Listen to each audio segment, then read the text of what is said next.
తెలంగాణలో పెరిగిన ఎన్నికల జోష్ ప్రచారాలతో హోరెత్తిస్తున్న ప్రధాన పార్టీలు. ఇవాళ ఎన్నికల ప్రచారానికి జగన్ విరామం. తాడేపల్లి నివాసంలో వైసీపీ ముఖ్య నేతలతో భేటీ. నేడు తెలంగాణలో అమిత్ షా పర్యటన. మధ్యాహ్నం ఆసిఫాబాద్ లో సభ.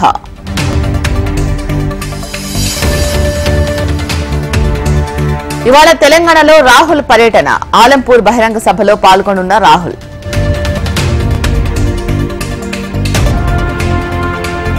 రేపు ఏపీలో మోడీ పర్యటన. పలుచోట్ల రోడ్ షోలు, బహిరంగ సభల్లో పాల్గొనున్న ప్రధాని.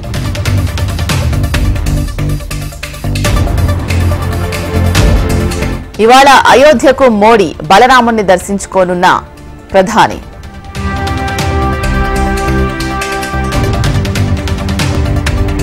ఏపీలో కొనసాగుతున్న పోస్టల్ బ్యాలెట్ ఓటింగ్. 6న జర్నలిస్టులు, ఎమర్జెన్సీ ఉద్యోగులకు అవకాశం.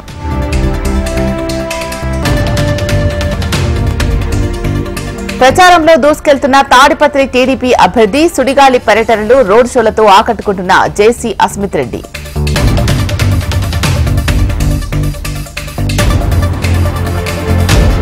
చంద్రగిరి టీడీపీలో కొనసాగుతున్న భారీ చేరికలు. మన పల్లెకు మన పులివర్తి నాని పేరుతో ఎన్నికల ప్రచారం. కాకినాడ శిరోముండనం కేసులో మరో ట్విస్ట్. ప్రధాన నిందితుడు తోట త్రిమూర్తులు నేరస్తునిగా పరిగణించని కోర్టు. ల్యాండ్ టైటిలింగ్ పై టీడీపీ అసత్య ప్రచారం. భూములు మింగేస్తారని చెప్పడం దేనికి సంకేతం అన్న సజ్జల.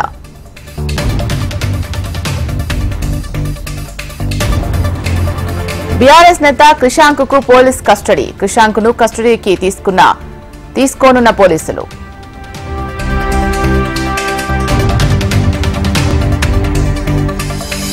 బంజారాహిల్స్ ఆఫ్టర్ 9 పబ్ పై టాస్క్ ఫోర్స్ దాడులు. నిబంధనలకు విరుద్ధంగా పబ్ నడుస్తున్నట్లు గుర్తింపు.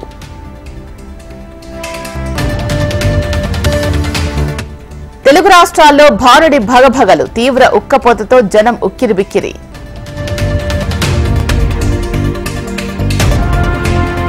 తిరుమలలో కొనసాగుతున్న భక్తుల రద్దీ. శ్రీవారి సర్వదర్శనానికి 12 గంటల సమయం.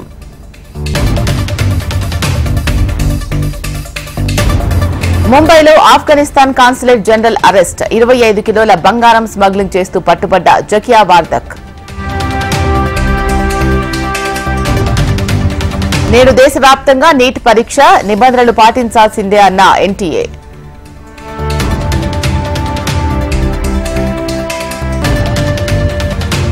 పూంచ్లో ఇండియన్ ఎయిర్ ఫోర్స్ కాన్వాయ్ పై ఉగ్రదాడి. 5 సైనికులకు గాయాలు. ఉగ్రవాదుల కోసం గాలింపు.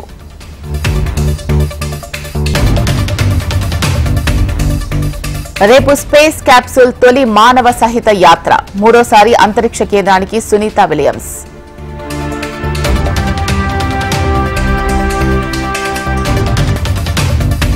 అమెరికాలోని హ్యూస్టన్ ను ముంచెత్తిన వరదలు. ఇళ్లు ఖాళీ చేసి వెళ్తున్న ప్రజలు.